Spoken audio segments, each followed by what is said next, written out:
taong nasa harap nyo ngayon ay ang namayapang si Master Stuntman Jun Young-ji na naaksidente habang nasa set. Isa siyang napakagaling na teacher para sa amin at kay Direk Jason. Alam nyo, itong trabaho natin, hindi tayo bibigyan ito ng maraming pera o kasikatan. Ituturo sa atin ng mga teachers natin ang kaalaman nila. Pero huwag tayong umasa ng pagyaman. Sa pelikula, tinatawag tayong mga extra. O kaya naman, ang tawag sa atin stuntman lang. Pero kahit anong sabihin ng iba, mga artista tayo. Dapat nating ipagmalaki yan at huwag tayong magpapaapi. Maaari tayong mabaldado dito o maaari nating ikamatay ang trabahong mahal natin. Kung sino man dito ang hindi sigurado sa pinasok niya, ngayon palang umalis ka na. Maaaring masakit para sa inyo ang sinabi ko, pero nagiging tapat lang ako. Pagkatapos niyo ako marinig, natatakot ba kayo? Hindi po. Itaas niyo ang noon niyo. Tandaan niyo, sinabi ko ang lahat ng yon dahil gusto kong magtagumpay kayo. Next week, magsisimula ng training niyong lahat. Okay? Good luck. Oh, sige. Okay na. Sige, sige, sige.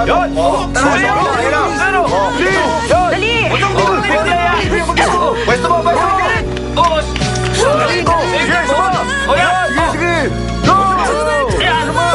Kunin niyo yung bola. Ay, layo dyan eh. 지금도 옆에 있어 그 남자는 웁니다.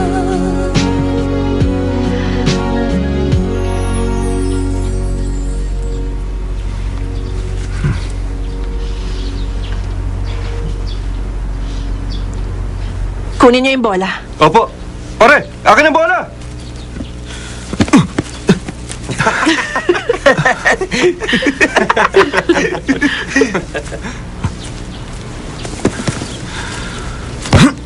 Hoy! Ay, okay ka lang. Ano ba si Miss Jamie, pre? Yari.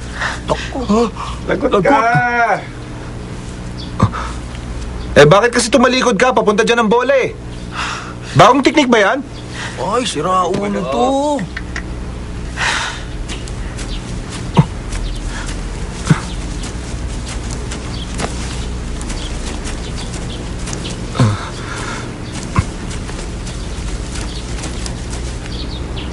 Attention. Ano? Attention! Corny. Ayan, okay na? Hindi mo aayusin yan. Eh, ano pa bang gusto mong gawin ko? Iglo ko yung braso ko sa katawan ko? Ay, ba't ka naman nang babato dyan? Kung magaling kang umasinta sa ulo, siguro magaling kang maglaro, di ba? Eh di patunayan mo. Kailangan mo manalo sa laro kundi patay ka. Ano? Manalo? Hindi nga ako naglaro ng football nung college eh. Kung ayaw mo maging player, bola, pwede ka? Fine. Huwag kang magsisisi kung mapalaban ka ng gusto. I won't go easy on you.